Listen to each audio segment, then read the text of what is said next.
95, 96, 97.3 Citi FM. It doesn't get any better than that. Detailed news, unparalleled coverage. Citi News on 97.3 FM.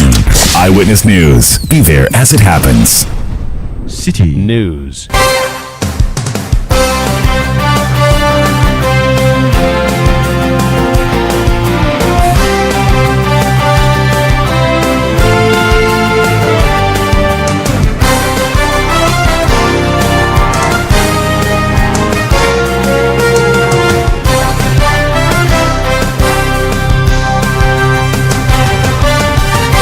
It's 17:30 GMT. This is Eyewitness News on 97.3 Citi FM. I am Umaru Sanda Amadou. Tonight I'm here with Eno Safo.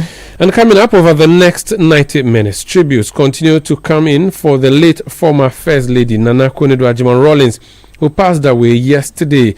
Will be live in her residence where Ghanaians have been showing up to mourn with the family. Also coming up, government's 9 months operations leads to the revocation of almost 300 licenses of mining companies in an attempt to save our water bodies and our forests. And later on Eyewitness News, all set for the maiden edition of Citi FM and Channel 1's Northern Business Fair, which will be happening from tomorrow. We'll be live in Tamale for updates on tomorrow's program. And in business Community renews calls for simplified tax system ahead of 2026 budget.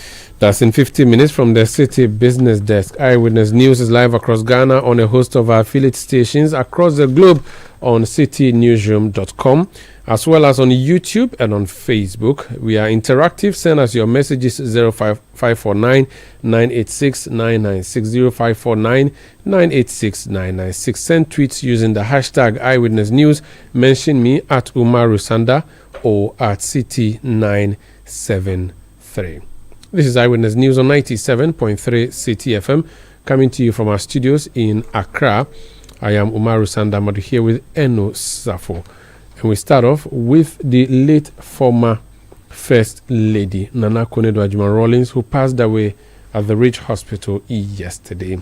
All day long today, Ghanaians have been showing up in her residence to commiserate with the family and to mourn with the family. Members of Parliament have been going to the home of the former First Lady or the Rawlinses to mourn with the family. Indeed, we've been also doing interviews, speaking to people who have been very close to the Rawlinses, who have been sharing with us very, very fond memories of the person Nana Akufo-Addo Rawlings.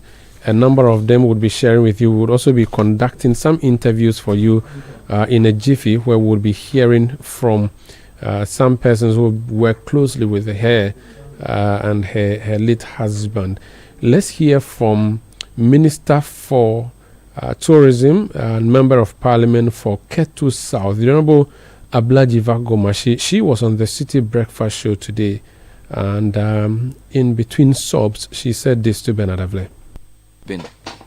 I think that if we will be fair and honest, we should give her all the credit as the one who was visible and laid the strong foundation upon which all of us have now built our careers on or our occupation on. We have not done justice to that as the people, and sometimes it surprises me that intellectuals don't give her that credit.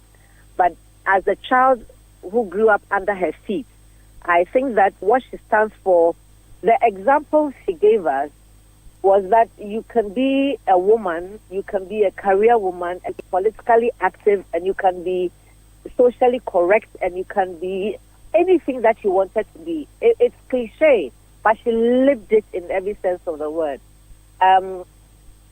Apioko mentioned her role when she went to that assembly to go and do this. It was huge.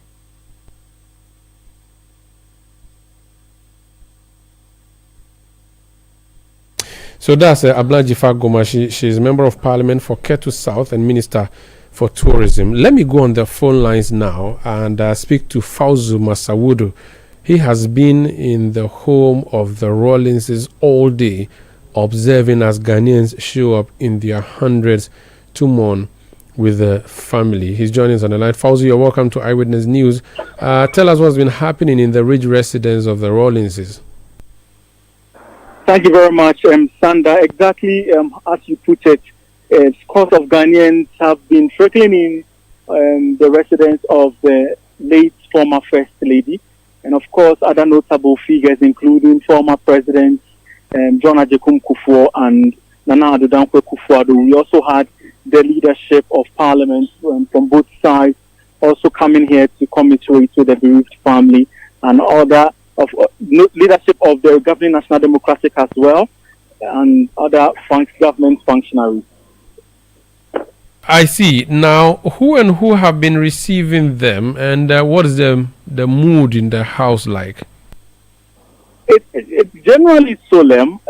So the children of the late First Lady, all 4 children, have been seated all day receiving these guests, definitely in the company of the head of family and a representative from the Menchia Palace in the person of Oheneba Akwesi Abeye. They have been receiving these guests all day. Now, have there been any communication from the family about anything that would be happening in the coming days? Have we been told anything yet? So yesterday, when the family had a press briefing, they mentioned that while they appeal for privacy, any other communication as regards, the funeral rites and what have you, would come from government. Okay, talking about government, the Chief of Staff led a delegation there today. Tell us more about what transpired. Who else was in the delegation, if they said anything? And also the former presidents who came to the house, Nana Addo Dankwa Kufuor and John Agyekum Kufuor. Yeah, so what they've been saying is that they urged their family to try as much as possible to keep them in the loop along the way. The Chief of Staff, like any other person that have been here today, essentially just commiserated with the family and expressed, utmost commitment by government to ensure that the necessary, funeral rites and what have you, due the former First Lady would be fulfilled. Also, the police hierarchy led by the Inspector General of Police himself, Christian Seto were also here. They also pledged to ensure that issues relating to security and what have you going into the funeral rites and other arrangements of the former First Lady will definitely be catered for. Thank you so much for speaking to us. Fauzi Masawudu, my colleague here in the Citi newsroom, who's been in the residence of the Rawlins, is speaking to us about the people who've been showing up to mourn with the family. Let's speak to someone who's worked very closely in the past with the late former President Rawlins and now his late wife as well, Nana Konido Agyeman Rawlins. I'm referring to the National Women Organizer of the NDC, former MP, the Honorable Dr. Hannah Louisa Bisi Kote. She's joined us on the line. Doc, you're welcome to Eyewitness News. Because of my interactions with you both off and on air, I know how close you were with the Rawlinses. When and how did you receive the news? Omaru, well, these last days I was very tight, very busy, so I wasn't too much on social media or, checking the news or anything like that. So I was preparing yesterday to set off from Accra to the Regents, and just about, let's say 2 p.m., 3 p.m. thereabout, somebody came to my office and I said, if I was preparing, the person said, and the way it came off, mentioned my miss name and said, she's dead.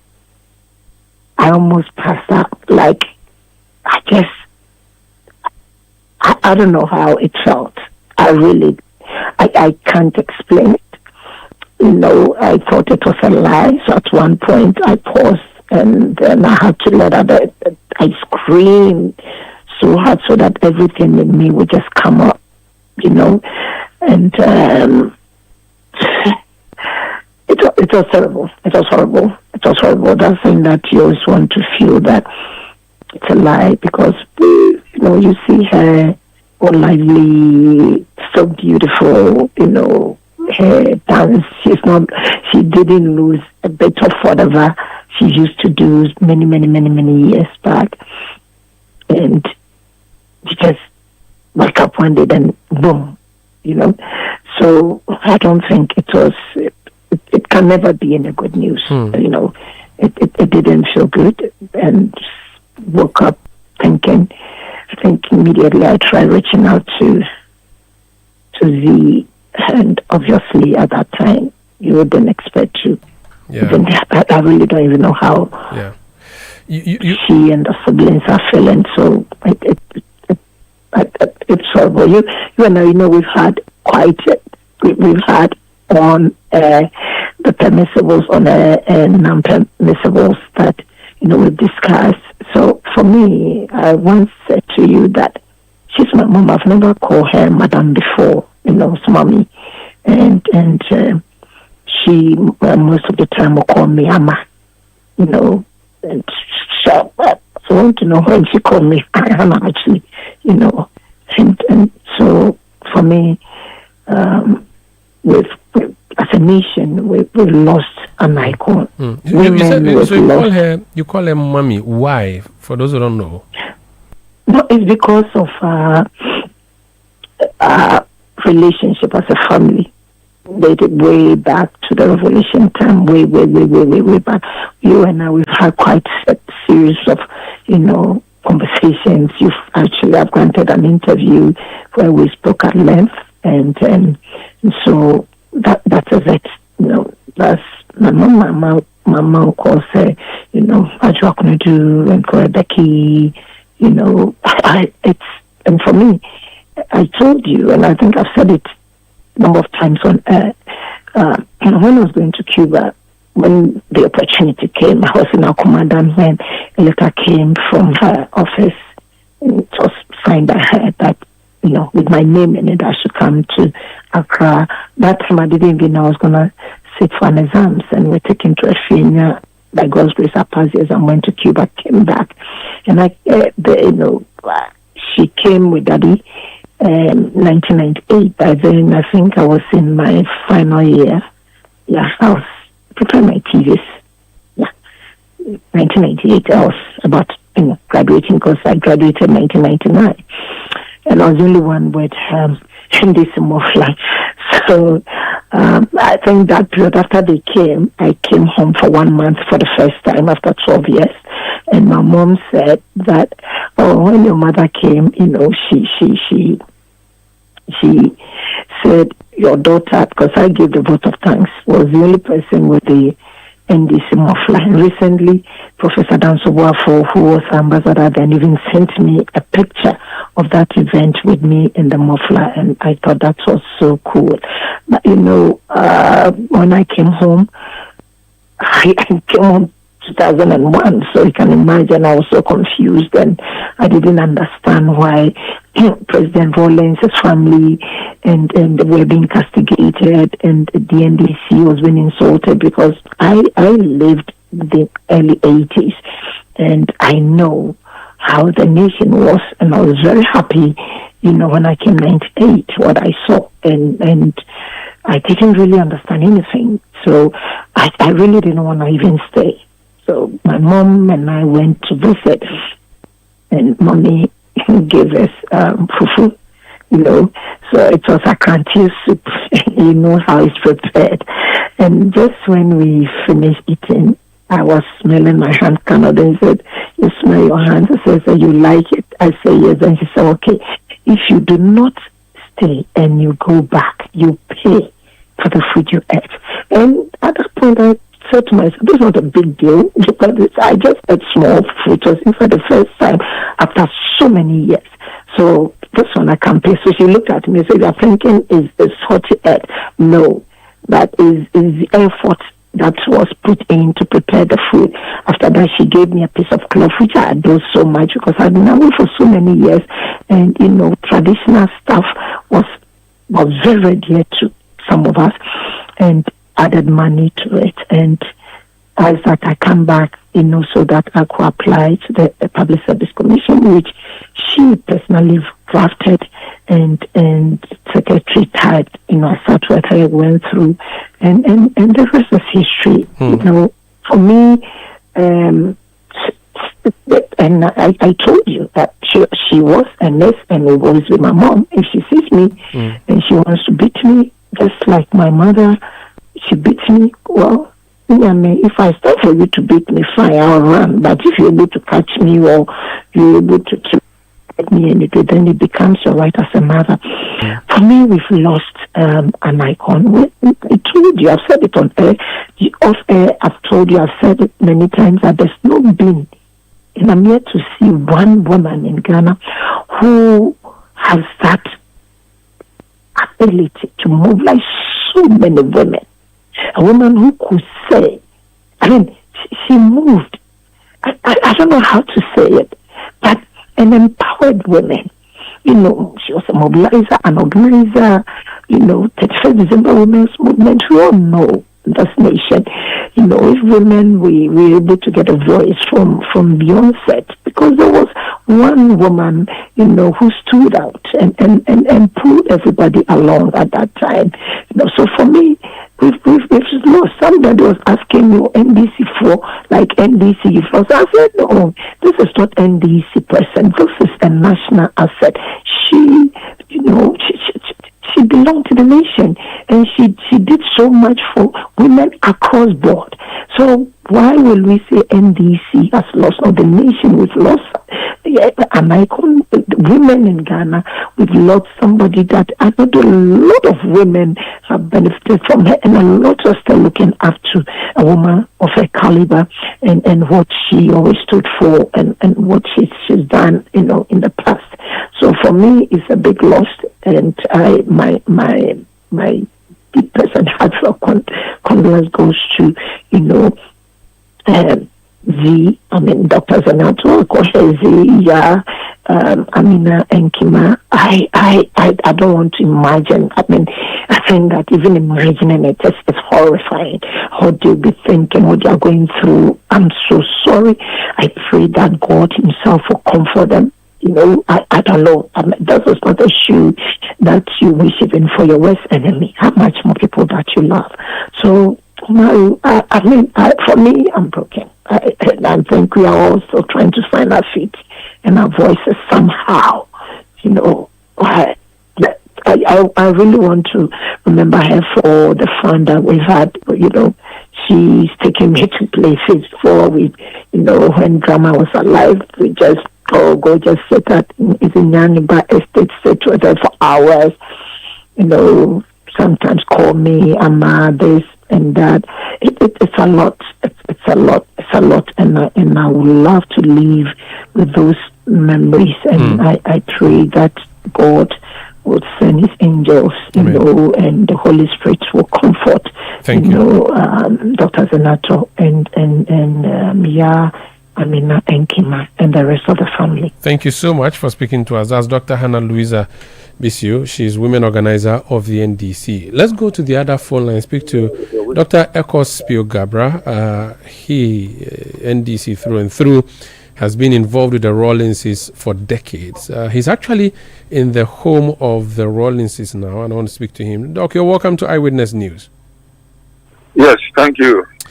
I have just said that you have been involved with the Rawlinses, but I'm sure maybe that's even an underestimation of your relationship. Can you talk to us about how your relationship with Nana Akufo-Addo Agyeman Rawlings was, and what this death means to you as a person?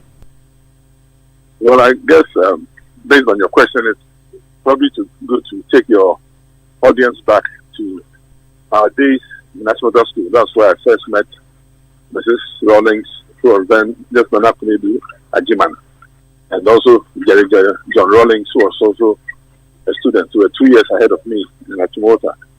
So we knew each other from those days. And then, of course, after my husband became the president of Ghana, to cut a long story short, I'm sure with the specific recommendation of Nana Akufo-Addo Agyeman Rawlings, President Rawlings invited me to join his government. Initially and originally intended to be Minister of Information in 1993. There were reasons why that didn't take place, and then he appointed me as ambassador to the United States in 1994, and that's when our relationship intensified a lot more. So in 1994, after taking office in Washington, D.C., Madame Rawlings came to study for 1 month at Johns Hopkins University in Baltimore, and had the responsibility of making all the arrangements for her and a staff of about 8 or 9 other people, including her personal assistant and the military officer and other officials, including Dr. Toniedu. Some of them, former first lady, stayed at the residence of the ambassador. That's where I was staying myself. So we stayed in the same house for a number of weeks before she then moved into a private residence in Baltimore. But I had the responsibility of taking them around the United States. And that happened to have been her first visit to the United States, as far as I know. And she introduced them to various cities in the United States. We went down to Atlanta, to Florida, to Chicago. And then she went and studied at Johns Hopkins University. And eventually, when they came back for what was then called the 8th Citi tour of the United States in October 1995, September, October 1995, I succeeded in getting her and that lady and her husband, President Rawlings, both to earn PhDs at Lincoln University. Lincoln University, for those who don't know, is the alma mater. That's where Kwame Nkrumah himself studied in Pennsylvania, United States. And we were very honored that they were able to get PhD degrees, honorary degrees, on the same day. The university told us that was the first time any couple had been awarded honorary doctorate degrees on the same day. And so that was a very record achievement of the couple. And then there are many other things that took place, including when, at the end of that ATD tour, we ended up in Hollywood, California, where I arranged for them to meet then Michael Jackson and almost all the literati of the entertainment world at the time. So if you can imagine the Rawlings, who was then still young, and Madame Rawlings still young, meeting people like MC Hammer and Whitney Houston, Aretha Franklin, Anna Ross, and many other entertainers at the 25th Soul Train Award ceremony, where John Cornelius, who was then a major entertainer, was the master of ceremonies for the event. Anyway, so 31st December Women's Movement will always be remembered as one of the major achievements of Madame Rawlings in the world of social development and in the world of women's achievement and women's emancipation. She was a delegate to the Beijing Conference of 1992, 1993, and where a lot of resolutions were passed in favor of women's development. She has already come and put pressure on the government of President Rawlings to pass the interstate succession law, a law which is still on the books of Ghana today, which gives protection, especially to women, especially when their husbands die without a will. So these are things that Daniel Sinidu has done, which will be part of the enduring legacy that she has left behind, including the fact that there was a time when the December 31st Women's Movement had more than 1 million registered members. Some even put the number as 2 million. But even if there were 2 million members, about 1 million were registered with identity cards that showed their name, maybe a photograph where they resided. Even before this QR code and registration of people has become more popular these days, Nana Kunedu has led the practice of making people registered and their locations known so that they could be part of a red beret-wearing group of women who were then 31st December Women's Movement. She's achieved a lot. She's a great woman, and I'm sure the history of Ghana, when it is written in many respects, will accord her the rightful place of honor and dignity and achievement that she deserves. What you have said, Doug, means that she cannot be put under the shadow of her husband to say that everything we say about her is because of the prominence of the husband. In other words, she was a woman of her own. Well, I believe that's what I've just said. So the woman is in her own right, very, very assertive, very bold, very courageous. Whether she was married to John Rawlings or not, she would have been an outstanding woman in her own right. But of course, being married to a young flight lieutenant who had demonstrated bravery beyond his peers and willingness to stand up to authority, and even though it led to the unfortunate execution of some generals who disagreed with him and his methods, I think Ghana and what they did has been what has helped to create the stability that we all are enjoying in Ghana today. But of course, with all political situations, they had people who disagreed with them, people who campaigned against them, people who tried to overthrow their government on several occasions. But the enduring legacy that we are all experiencing is that both John Rawlings and Nana Rawlings made significant contributions to Ghana's democracy and development. So if I remember correctly, when I arranged the degrees for them with the then president of Lincoln University, whose name was Dr. Niara Sudakasa, when she mentioned that no couple had previously received 2 degrees on the same day, I believe Dr. Rawlings' degree was in social work, and President Rawlings' degree was in development and diplomacy. So they've done a lot, and we mourn them. I'm at their residence right now at Ridge, where their only son, Kimati, is grieving with his sisters. The Member of Parliament, Dr. Senator Rawlings, Amina Rawlings, Yas Aswa, the 3 daughters, are all here with family members discussing many plans for the funeral of their parents. It has come as a shock to everyone, all of them. Nobody expected this. But their mother was seemed very well anyway yesterday morning until she had to report to the hospital for whatever was ailing her, and unfortunately she didn't come back. Sad indeed. But thank you so much, and condolences to you. Thank you for speaking to us. Thank you.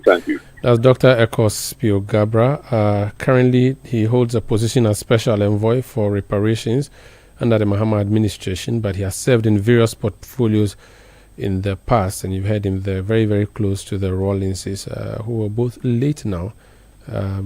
Late former President Jerry John Rawlings, and now his spouse. And interestingly, the late Rawlings, Jerry John Rawlings, who was head of state for more than 19 years, died after 20 years out of office, about 5 years, almost 6 years ago now, when he died also at the hospital. I remember going to cover that in 2020. And now that happened on November 12th, and in October 2025, just a few weeks, if not days, to the anniversary of the death of Jerry John Rawlings. The wife, Nana Ajima Rawlings, also passes. May their souls rest in peace. This is Eyewitness News on 97.3 Citi FM. Spiogabra served as a minister in his government. We'll be speaking to other prominent members of the NDC, people who work closely with the two families, who knew a lot about Nana Ajima Rawlings, also about late former President Jerry John Rawlings. Indeed, this morning, Bernard Avle spoke to the Honorable Minister for Tourism, Blanjifa Goma. She also spoke to Kofi Adams. Kofi Adams, after Victor Smith left the office as spokesperson for Jerry Rawlings or the Rawlings family, Kofi Adams took up that Herculean task of being spokesperson for a man who was larger than life, both literally and figuratively.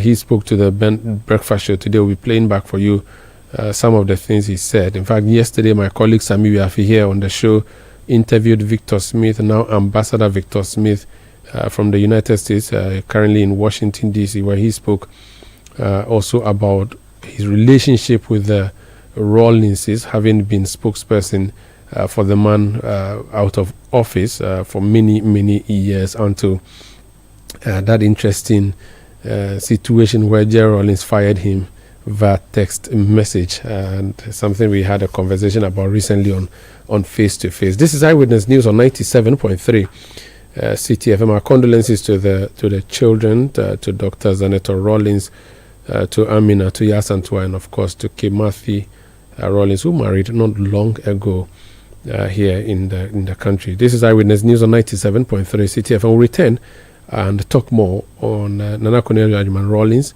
and other stories that we are following up for you here on the Citi Newsroom. Let your voice be heard on Eyewitness News on Facebook at facebook.com/Citi97.3, Twitter at twitter.com/Citi973, and Instagram at instagram.com/Citi973 with the hashtag Eyewitness News.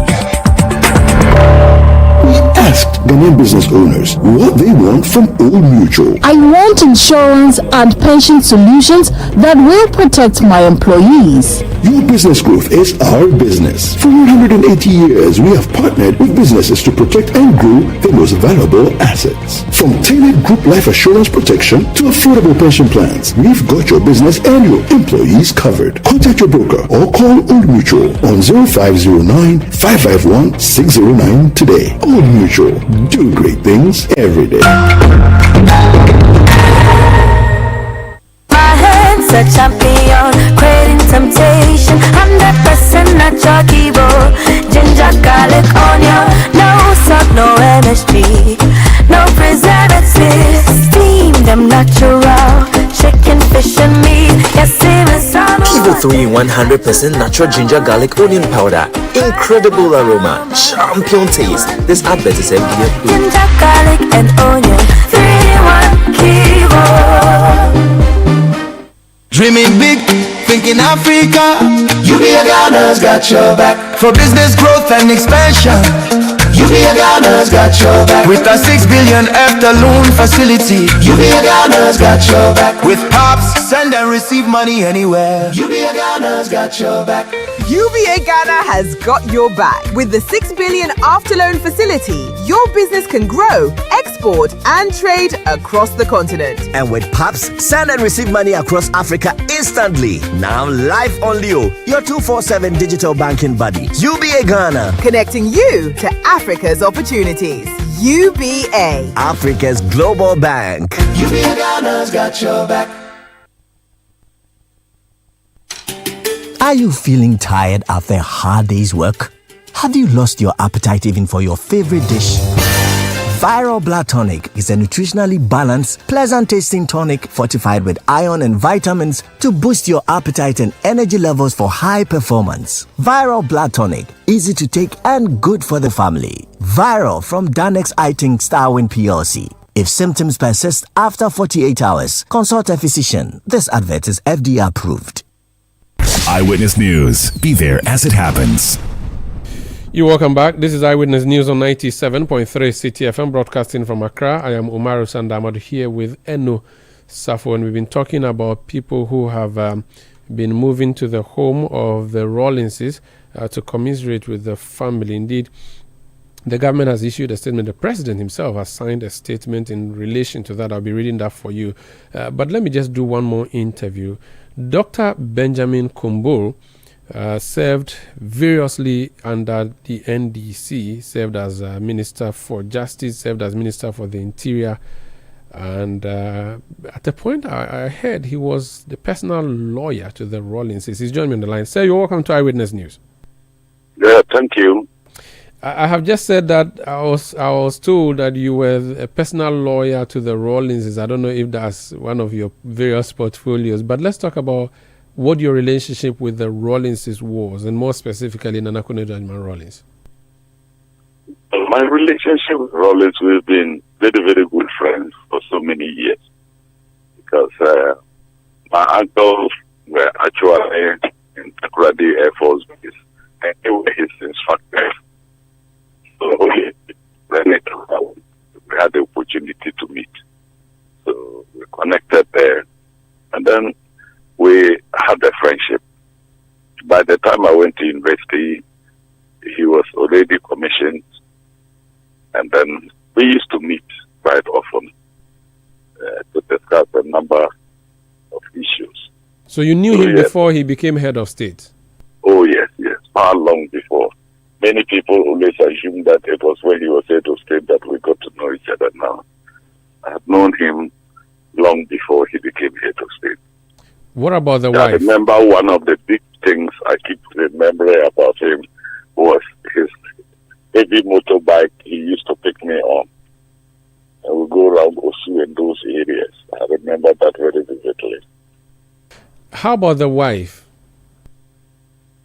Well, she is a great woman, I must say, because at that time that she really peaked and was dealing with issues of gender, these issues were not yet known much in Africa. And people got to understand her more and more when, after the Beijing summit, when she addressed the summit. And it was very, very unusual. Yeah, she had already engaged the issues about gender and what she was involved in putting it onto the ground practically through the 31st December Women's Movement. I've had a lot of opportunities to have discussions with her, and she was very passionate about gender emancipation. And I think today, when I look back at some of the work she did, it becomes very, very important for even the research work that some of us are continuing to do. How would you describe her role as a first lady? People say she's perhaps the best first lady ever that we've had, and may actually be the best first lady we'll ever have. I don't know. You have worked with her both in government and out of government. What kind of personality was she as first lady and also in private life when they left office? Yeah, in counterculture, when she was then the first lady, when the husband was president, she was very, very clear in her mind that she needed to make a contribution.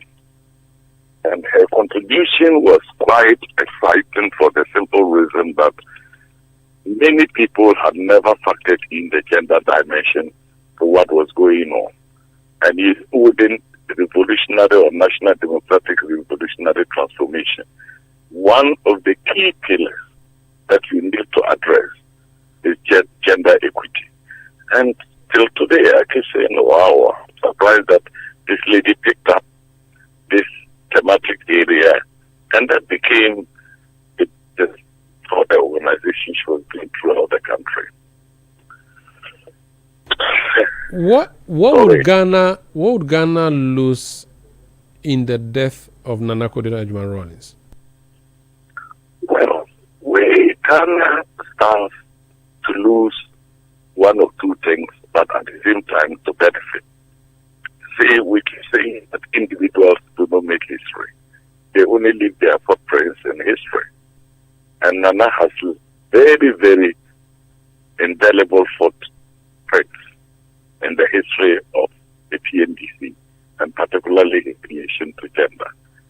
So she has done quite a lot, and that is what we are likely to lose. At the same time, her footprints are the ones that those who follow and pick them up will actually become the future template for how we address gender issues in social transformation. She's a mother of the NDC, except that the final days, her relationship with the NDC, both herself and her husband, was not particularly a beautiful one. As someone who is a senior member of the NDC, what do you make of the final day relationship between her and the party that she helped her husband found? Yes, I'll be very honest with you. You know what we have? The problem we have in Ghana is second stories are very, very dangerous. There are so many things that people have said she has done, and this, I've had the opportunity of talking with her. None of them was true. For instance, everybody has a choice to make your political choices and decide how you want to conduct your politics. That is a constitutional right. So I do not see the problem with she making her choice. And then in that process of making the choice, some elements in the NDC were dealing with as if this was a rebel, this was a betrayal, this was... No. She understood what the NDC was about and how it wanted to transform the country. More than he uses. I can tell you that for a fact.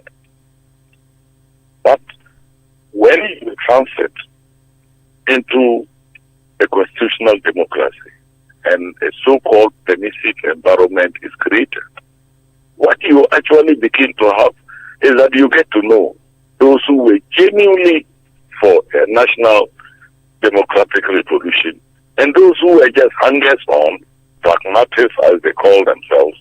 And then that's it. You run into all sorts of problems.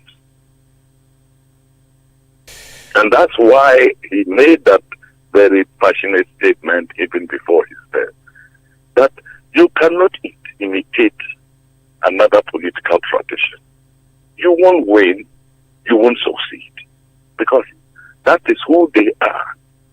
And they seems to like it, and that keeps them going. So for NDC to want to be seen making NPG as we are beginning to see in some areas, it is disturbing. Very, very disturbing. Thank you so much for speaking to us, sir. Okay, you're welcome. That's Dr. Benjamin Kumbor. He is a former Minister of State, speaking to us about the passing of Nana Konadu Agyemang-Rawlings, the former First Lady, and his relationship with the Rawlingses. Let me read now for you a statement signed or presidential declaration by John Dramani Mahama, the President of the Republic of Ghana. It's on a yellow page, and it says, whereas the Republic of Ghana has lost one of its distinguished daughters, Her Excellency Nana Konadu Agyemang-Rawlings, former First Lady of the Republic, whose passing has occasioned profound sorrow across our nation. And whereas Mrs. Agyemang-Rawlings devoted her life to the service of our country with distinction, championing causes of women's empowerment, child welfare, and social justice, and leaving an enduring legacy of courage, compassion, and patriotism.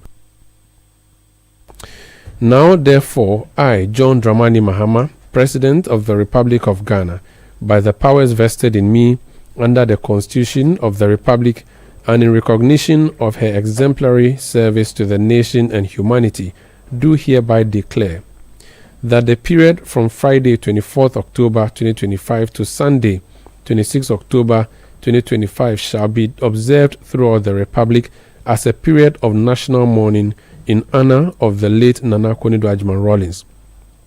That during this period, all national flags shall be flown at half-mast at all public buildings, institutions, diplomatic missions, and government establishments throughout the country and abroad.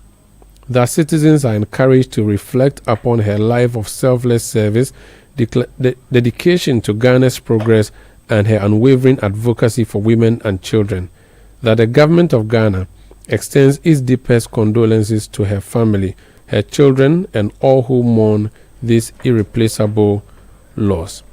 Let this declaration stand as a mark of our nation's gratitude and respect for her exceptional contribution to Ghana's development and democratic journey. May her noble soul rest in perfect peace. Given under my hand and the seal of the Republic at Jubilee House, Accra, this 24th day of October 2025. Signed, John Dramani Mahama. This is Eyewitness News on 97.3 Citi FM. We're coming to you from our studios in Accra. I'm Umaru Sandamod here with Eno Safo. Let's talk about our environment now. And NIMOS, as it's called, the government institution or ministries or government institution that has been dealing with the attempt to reclaim our forest reserves, has been busy.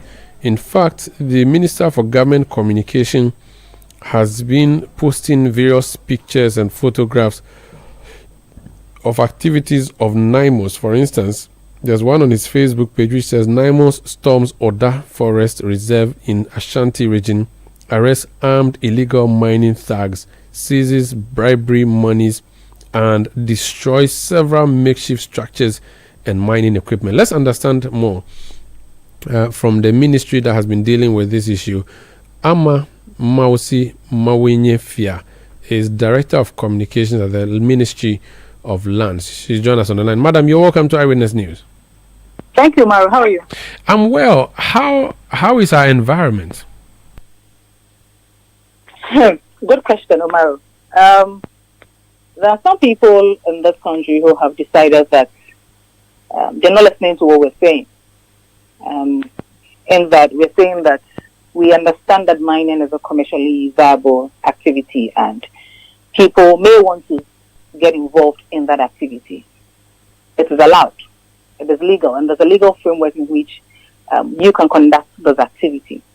But there are others who have decided that for them, in conducting this activity, they're going to destroy the land, they're going to destroy our water bodies, they're going to destroy our forest reserves. And it's become a problem that we've had to deal with, and that's one of the biggest things for us at the Ministry of Lands and Natural Resources. And so we have a coordinating secretariat, the National Anti-Illegal Mining Operations Secretariat, which is a combination of security agencies as one unit that's helping us in this fight. We, as I speak, we have over 5,000 hectares of land, 5,500 hectares of land within the forest reserves that have been degraded. Off reserves, it goes into hundreds of thousands. Most of our river bodies have also been heavily polluted, and governments having to find money to be able to dechemicalize these water bodies and things like that. So that's basically where we are. But in terms of the outlook, we're not just saying this is what it is, we are also doing something about it. And in doing something about it, I talked about NIMOS. NIMOS is leading the fight, and on a daily basis, they are on the ground, working with Intel, working with the regional security agencies as and when, regional security councils as and when it's needed to be able to clamp down on this and arrest these miscreants. Now, the information that the government communication minister or government minister in charge of information has been putting up suggests you've been effecting a number of arrests. That is good news. But we've also heard that some revocation of licenses has been happening. Yes. What's the circumstance of that? Is it the case that they were given licenses that they should not have been given, or there was a discovery that these licenses had expired, or what was the condition for the revocation of the licenses? So at the beginning of the year, Obama Kofiba took office, one of the things that he said was he wanted to sanitize the system. So when we rolled out the strategy, we needed to ensure that it was multi-pronged, touching all the areas. And regulatory reforms was one of the key pillars within that strategy. And that included looking at the licensing regime. So we started with an audit of all the small-scale mining licenses. And then now we are also auditing the large-scale mining licenses. But the report from the small-scale mining license at the time was that we had over 900 licenses that were had irregularities. And so to be fair, he gave a period for the small-scale miners to, see the ministry or the Minerals Commission and basically have, if they had genuine concerns about the irregularities that we had found out, then we could have an opportunity to be able to rectify those. So we gave a period. Initially it was 2 weeks. The association actually met with the minister to ask for an extended period, and an additional 2 weeks was added. And then a committee was also set up for them to be able to meet with the committee and to do all of that. In the same vein, Minerals Commission was also asked by the minister to ensure that from their end, they could also, clean up their act, basically clean up their house. So all those 2 exercises were ongoing. Now, the report from that exercise is that 278 of those small-scale mining licenses could not be rectified. The irregularities could not be rectified. And so, based on the report, the outcome of that report, all those 278 licenses have been revoked. Well, we'll be praying with you and hoping that our environment is sanitized. Keep up the good work. Thank you very much, Ma. Thank you for speaking to us. That's Ama Mausi Mawenyefia. She's Director of Communications at the Ministry of Lands. This is Eyewitness News on 97.3 Citi FM. Still ahead, we have business news, and we'll take you to Tamale as the maiden edition of the Northern Business Fair kicks off tomorrow. We'll be talking to our head of events and partnership, Frema Edunyami, who is in town in Tamale, ensuring that things are in order. Then we have Point Blank. Please stay with us. Eyewitness News. Be there as it happens. Are you ready to unlock the next big thing? It's a universe of endless possibilities. Get ready to be part of this universe. Oh, jump on now. Go. Google me. And what time when you come back where I don't hear the sound of your car? Why you buy new car? No, I not change my car. It be the same ride. It be the fuel way I change. Way one shouts it. Ever since I started using the all-new Excellium Premium Fuel, fortified with 3-in-1 action. Oh, Joe, now my car they run like electric car. No, it's so. This is the type of fuel where they want to. Cause now engine they cost. Where they want for way if I buy it, it go protect my engine. And with the small way I buy, I go drive Absolutely. It's like strapping a turbocharger to your engine and giving it a protector. And what they bust my mind self be the 3-in-1 action. No, Excellium they prevent up to 99% of deposit. It be anti-wear, some be anti-corrosion. Won't pay when I open them. Hey, so where can I find this magical fuel? Just head over to any Total Energy service station and your car will thank you. Hey, then make a finish my gobe fast, then rush go Total Energies. My friend, but why you hand my gobe inside? I give you info. Make a fill the gobe too small. Go. Excellium is designed to protect your car engine, decrease fuel consumption, and lower CO2 emissions. Don't say fuel, say Excellium. Choose Excellium, choose quality.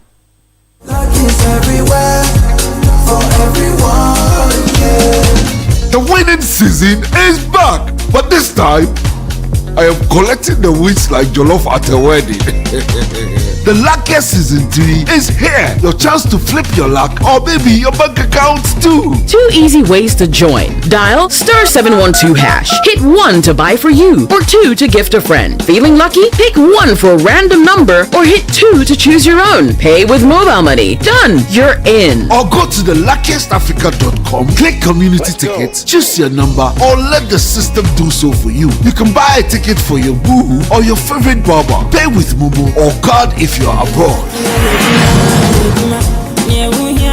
1 ticket could turn your 1 Ghana Cedi into 500 times more, and the whole community could win 10 times over. Dial *712# or log on. Let's get lucky together because luck is everywhere. Play responsibly, not for persons under 18 years. This promotion is regulated by the NLA on the Caritas platform. Who is calling me this other one? Hello. Good evening, Kwame. Good evening. We are into baby foods and would like to introduce... Wait a minute. How did you get my number? You just use ways and means to find people's numbers and be calling them by heart.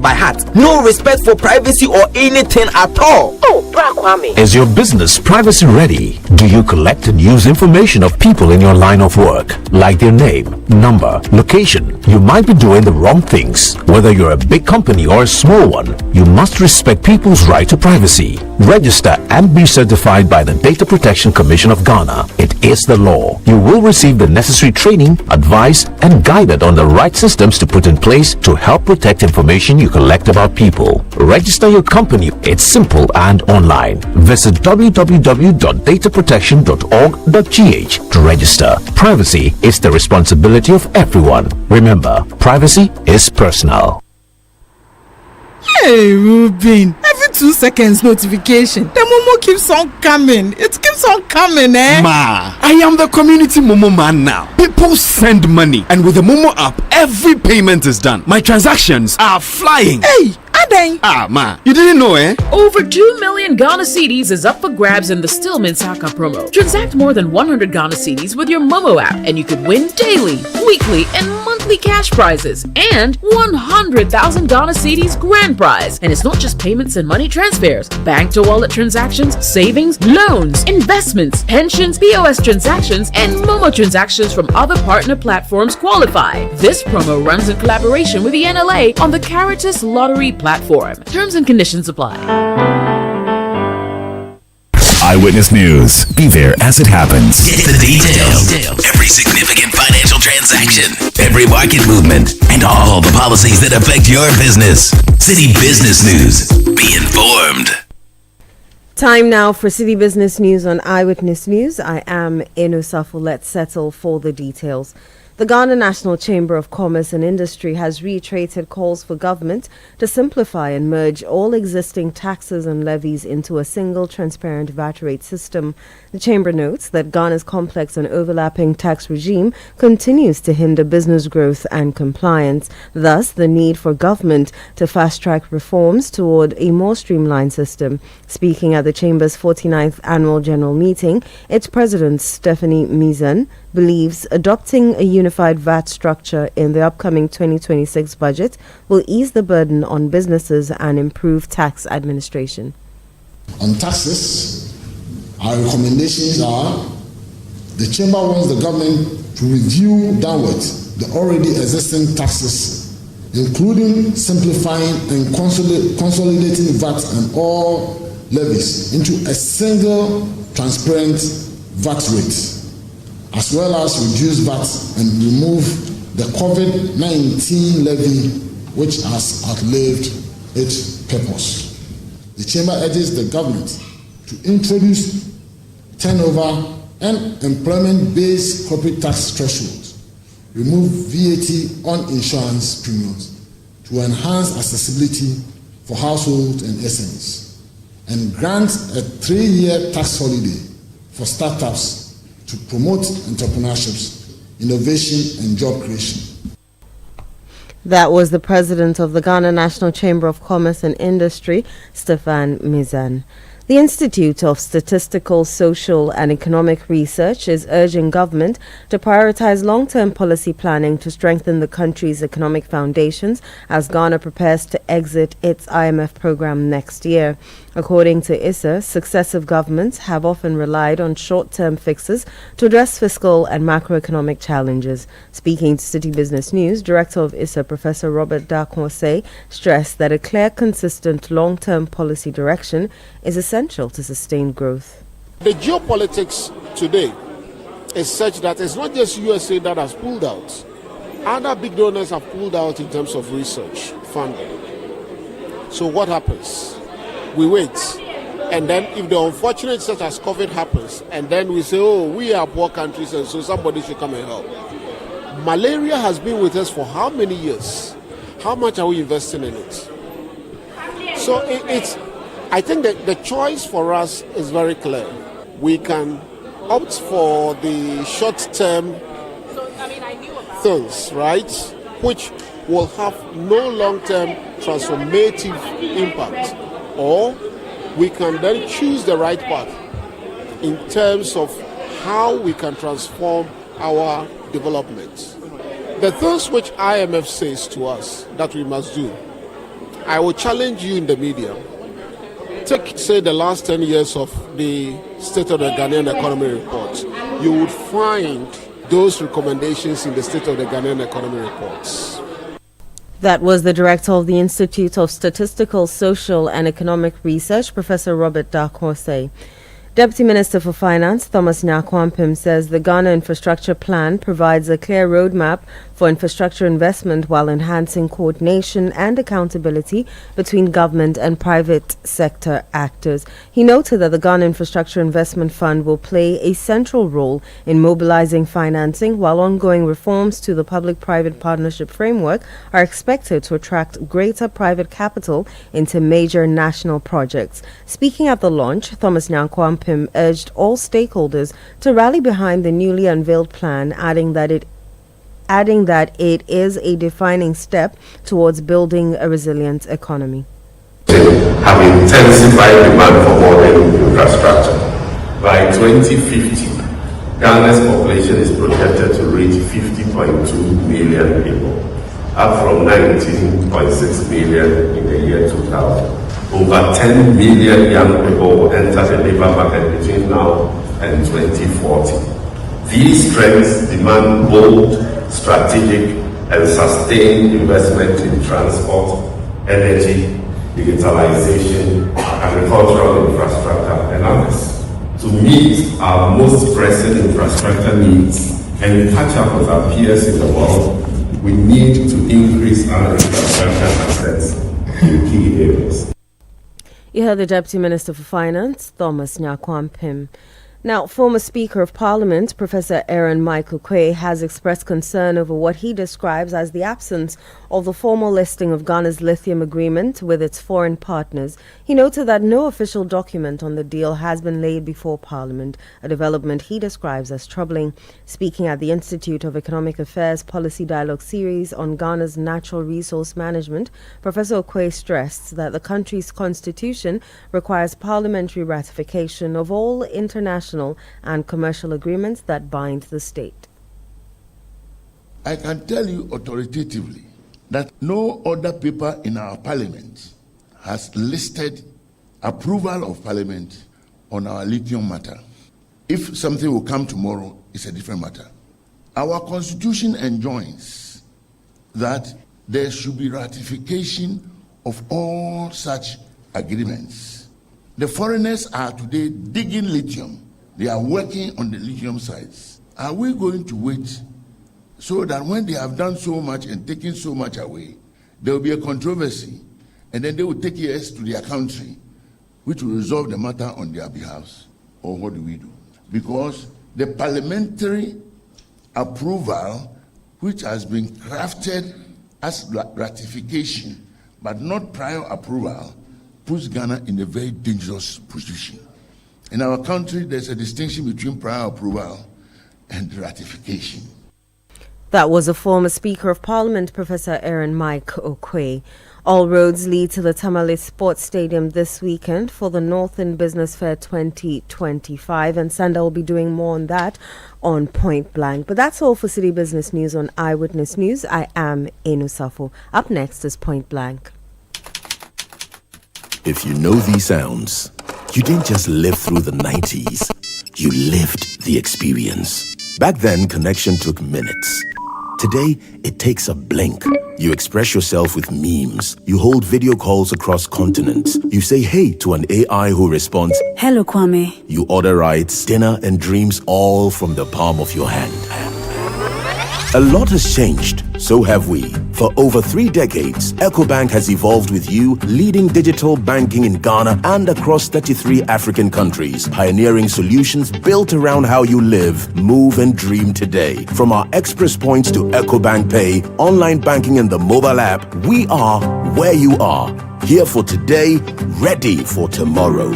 Now, that's change, powered by EcoBank. EcoBank, a better way to bank your way. EcoBank, the Pan-African Bank. Oh, jump on now. Go, the go. Gugomi, at what time will you come back where I don't hear the sound of your car? Why you buy new car? No, I don't change my car. It be the same ride. It be the fuel way I change. Way one shouts it. Ever since I started using the all-new Excellium Premium Fuel, fortified with 3-in-1 action. Oh, Joe, now my car they run like electric car. No, it's so. This is the type of fuel where they want to. Because now engine they cost. Where they want for way if I buy it, it go protect my engine. And with the small way I buy, I go drive, sir. Absolutely. It's like strapping a turbocharger to your engine and giving it a protector. And what they boss my mind self be the 3-in-1 action, no? Excellium they prevent up to 99% of deposit. It be anti-wear, some be anti-corrosion. Won't pay when I open them. Hey, so where can I find this magical fuel? Just head over to any Total Energy service station and your car will thank you. Hey, then make a finish my gobe fast, then rush go Total Energies. My friend, but why your hand my gobe inside? I give you info. Make a feel the gobe too small. The go. Excellium is designed to protect your car engine, decrease fuel consumption, and lower CO2 emissions. Don't say fuel, say Excellium. Choose Excellium, choose quality. The luckiest, luck is everywhere, for everyone, yeah. This year is going to be sweet. I don't just feel it, I know it, because the Luckiest Season 3 is back. And I'm about to show you how to grab your golden ticket. Just dial *712# and follow the prompts to purchase your ticket. Or go to theluckiestafrica.com, hit community tickets, and pick your lucky number. Or let the system do its magic. Choose how much you want to spend from 1 to 5,000 Ghana cedis. You can even buy a ticket for someone else. Be someone's hero. Payment? Easy. Mobile money in Ghana or card if you're international. One ticket can turn 1 CD into 500 times more. That's maths we love. Or your community go win 10 times more. So let's get lucky together because luck is everywhere. Play responsibly, not for persons under 18 years. This promotion is regulated by the NLA on the Caritas platform. Announcing Ghana's first unlimited photocopier leasing. Yes, from just 983 Ghana cedis, you can lease a multifunctional photocopier and print unlimited. Yes, unlimited and free paper every month. Guess what? That's not all. Toners, repairs, and maintenance all are free. And oh, I'm not kidding at all. And we cover the whole country. Yes, the whole country. What are you waiting for? Just visit us at www.valexlease.com or call 0244 644048. I repeat, or call 0244 644048. Remember, terms and conditions apply. Valex Lease, affordable document management solutions. Eyewitness News. Be there as it happens.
Hello and welcome to Point Blank on Eyewitness News.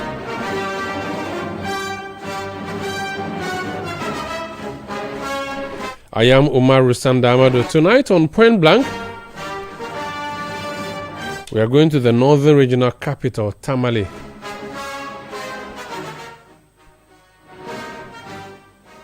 One of the key expectations for this particular event, the trade fair, is for us to leverage this platform and reach more consumers. People that didn't know about mushroom, they should be able to identify or locate us at this platform, and this can also translate to sales. So that is like one of the big expectations for this event.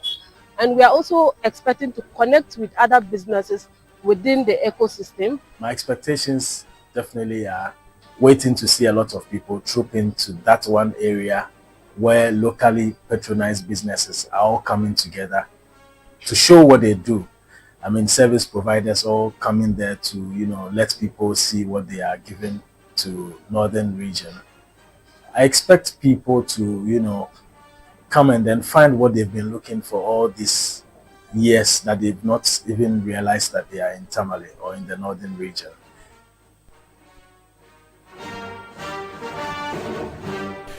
So you had some exhibitors ahead of the maiden Northern Business Fair, an event by Channel 1 Television and Citi FM. It's happening in the Northern Regional Capital, Tamale, and it's expected to draw exhibitors from the Northern Region, the Savannah Region, the Northeast Region, the Upper East Region, and the Upper West Region. Patrons are also expected to come from all those regions for this exhibition and fair. So what's the plan with this Northern Business Fair, and why Tamale? Frima Edu Nyami is a head of events and partnerships. She's joining us live from Tamale. Kaula, Frima. Hello, Frima. Kaula to you. Nah, Sanda. Hey, Frima, you have gone to learn the language. Within 1 hour that you touched down now, you've already learned. I see the guinea fowl and the Adawa Jollof is working, isn't it? Well, it's rather the cheese and the ayoyo. Hey, yeah. One mama, Mikon has done the thing like that. Please package some and bring me. How is Tamale tonight, and how is preparation ahead of tomorrow? Well, Sanda, so thank you very much. Tamale is very, very much alive. If you get to the Ali Muhammad Sports Stadium, you know that all is set. We are counting down to tomorrow 9 a.m. for the day one of the Northern Business Fair. Canopies are up, tables are already set, chairs are just right at the canopies. We have the stage done.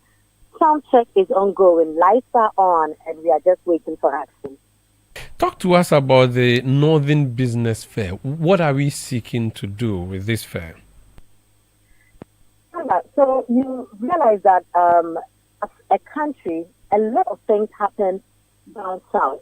Now, usually when we hear news about Northern Ghana, it's either we are hearing of migration, how young people are leaving the northern part to southern part, and engaging in not so favorable jobs. You know, we also hear of all the tribal classes and what have you. The story about North is usually that of deprivation, but when you visit Northern Ghana, you realize that that is not entirely the case. So the story must change. Somebody must take it upon him or herself or themselves to ensure that we lead that campaign.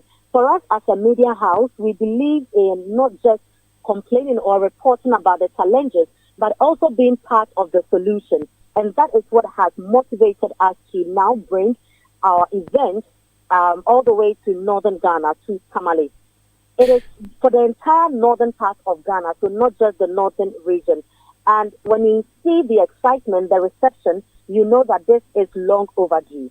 We've all the time and for many years focused on our events. This is Ghana, all the programs, Agri-Fair, everything in Accra. And this time around, we decided to move. You know, visiting Ghana in general during March, our Heritage Caravan, has been an eye-opener. It's helped us know some of the needs of these regions. And so we are in the northern part of Ghana this time around to help change the narrative and also to promote and project the businesses in northern Ghana.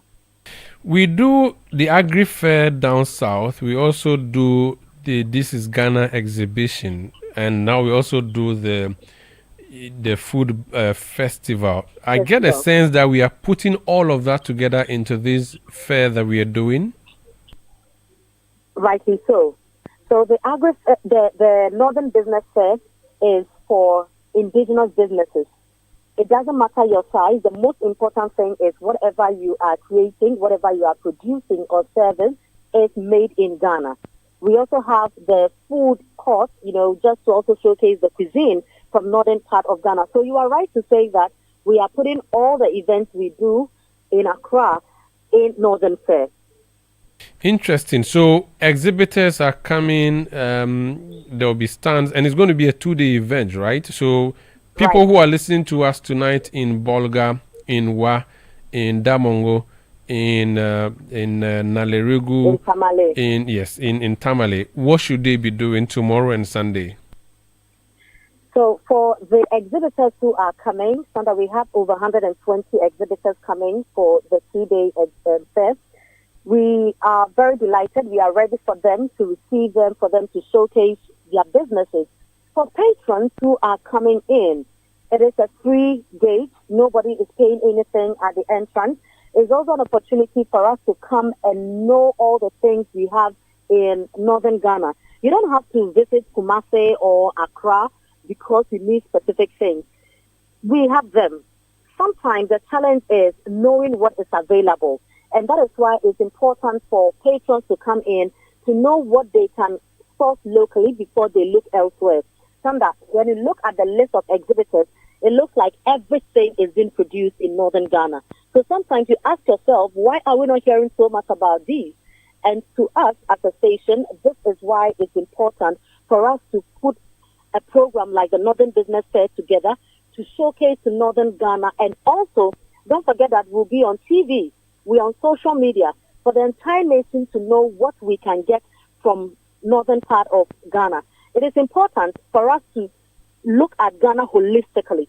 Ghana is not just the southern part. The northern part comes together to form Ghana. And so when you're looking at boosting the economy, when you're looking at businesses, we need to look at cross-board. From Accra all the way to Upper East, to Northern, to Upper West, to Savannah, to Northeast, we need to showcase this. So for patrons who are coming, they should come tomorrow prepared to shop.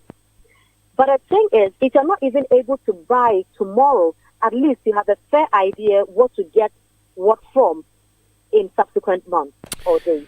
Thank you so much, Frima. Do make it happen, as we always do here on 97.3 Citi FM and Channel 1 Television. Thank you, and enjoy tamale. Bring me shea butter, guinea fowl eggs, guinea fowl meat, dada jollof, and fugu. Hey, Thomas Obinda who say wants fugu. I'll send you the full list. So it means I should bring you the Northern Fair. Thank you very much at all. Very well. Frima Edunyami is our head of events and partnerships here at 97.3 Citi FM and Channel 1 Television.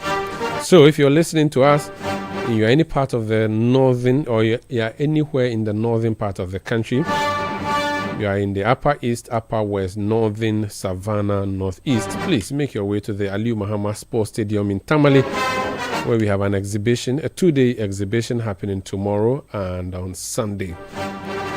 Go see Northern Ghana on display.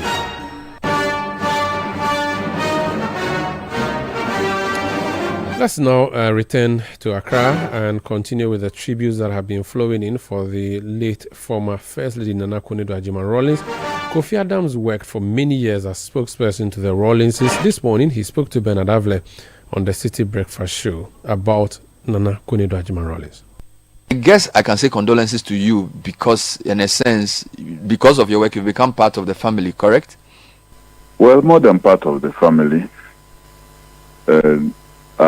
I must say, politically, all of us today have a political party we belong to, believed in, because that platform was created by Her Excellency Nana Akufo-Addo Agyeman-Rawlings and her colleagues and other contemporaries, and we have carried on.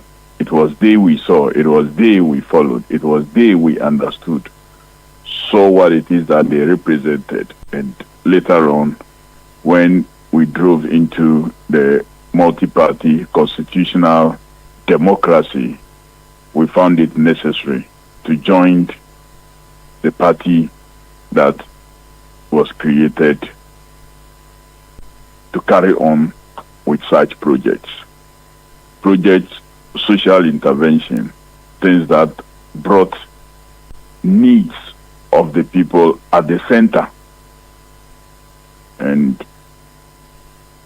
I am a key beneficiary in many of these areas. So it's more than a family, and it's a big loss to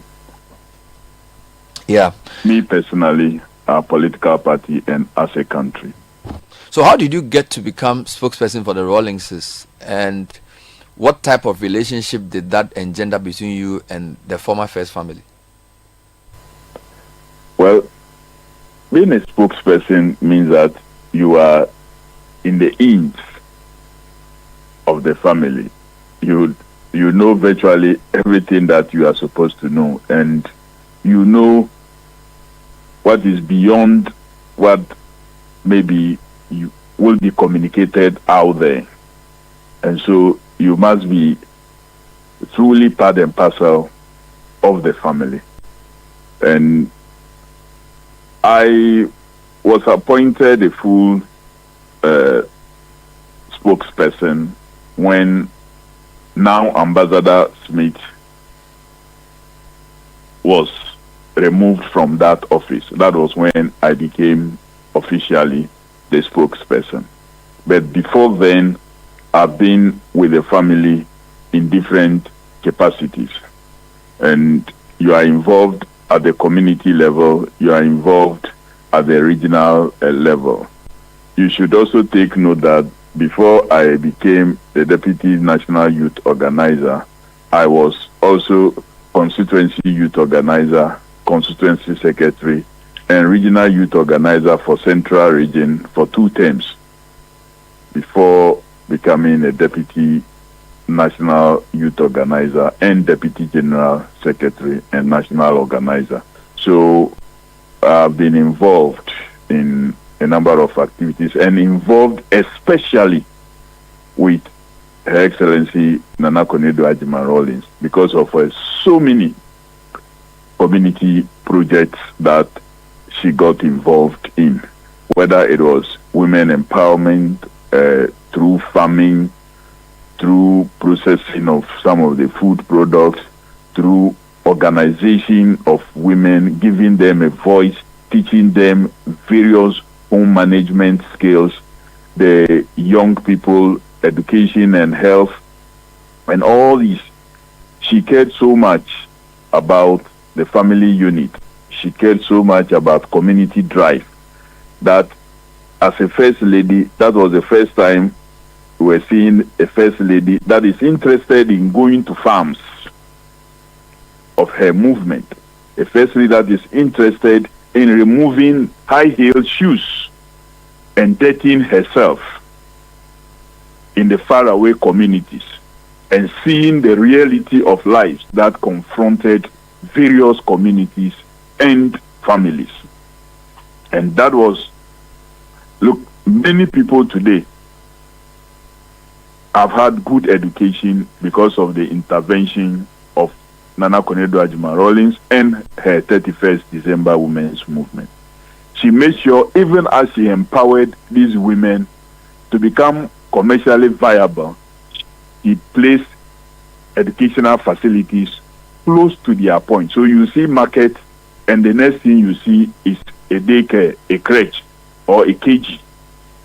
So that whilst you are selling, your child will have a safe environment to stay and be learning until such time when the child is old enough to be away from the mother, and in other words, can go to school a bit far while the mother goes to the market to do whatever it is that she wants to do.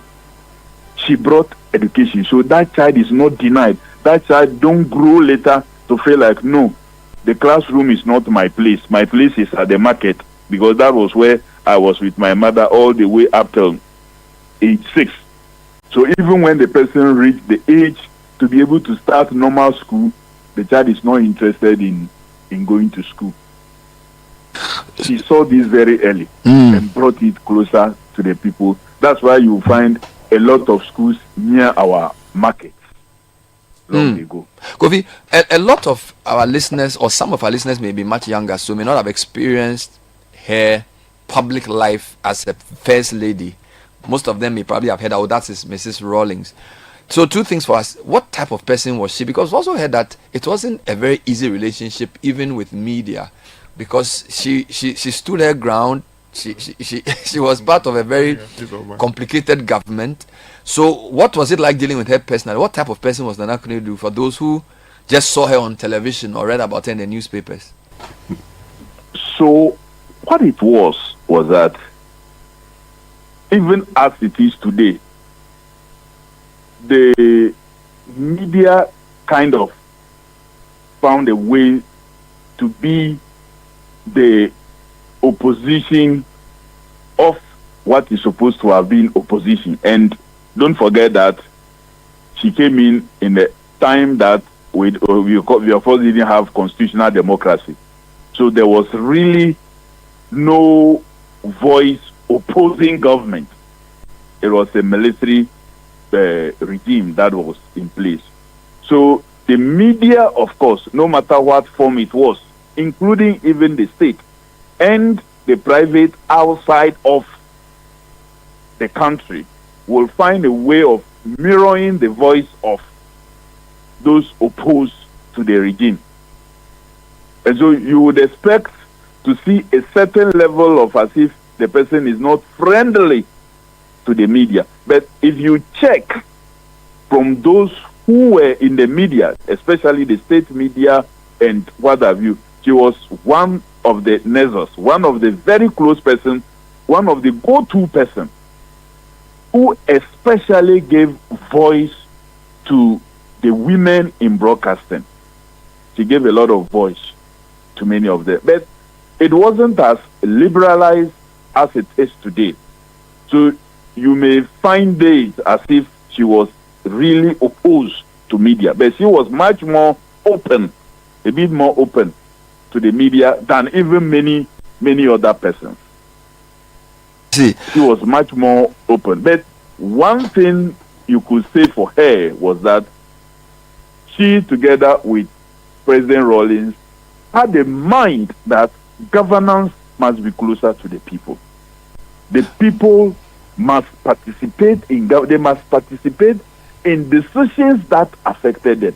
Even during the non-constitutional era, and that was what birthed what we describe as the local government concept, and bringing in, encouraging even women then to contest as assembly members, to have a voice. Kofi, so her legacy in governance and women empowerment is unquestionable. I have a last but one question for you. It seems as if her relationship with the NDC took a turn for the worst. First, when she dared challenge Mills, I think it was 2011-2012 election, internal election flag bearership, and then 2016, by which time she had formed the NDP. She also ran for president.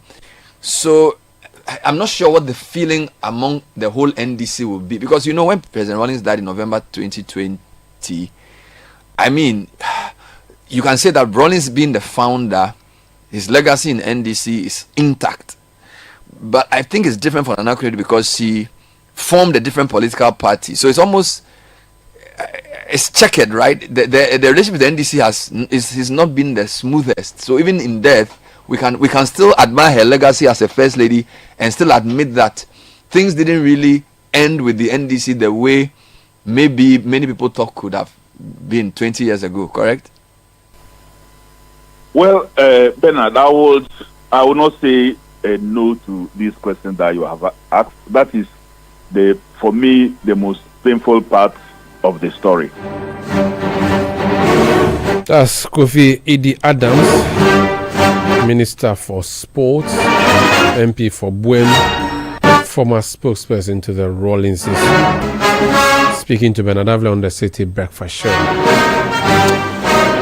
Our condolences to the Rawlings family, indeed to the entirety of Ghanaians. May Nana Akufo-Addo Agyeman Rawlings, the Iron Lady, rest in peace. That's by way of Eyewitness News tonight. We came to you from our studios. I am Umaru Sandamadu. I did it with Eno Safo, produced by Bevelyn Landon, Fred Tete Jabano, Kwabena Wilson. Technical support from the third Thomas Obin Dakun, aka I Love My Life, and I also love my wife. Technical support coming through from the head of technical production, Thomas Obin Dakun, and new media support from the new media team. We'll be back tomorrow, Monday at 17:30 GMT. Tomorrow, Saturday at 9 o'clock, tune in to 97.3 Citi FM and Channel 1 TV for the big issue with Salom Kojo Adonu. But up next, the biggest sports program in the Northern Hemisphere. Sports Panorama with Benjamin Nketia and the crew. Please stay with us and have a great weekend. Assalamu alaikum.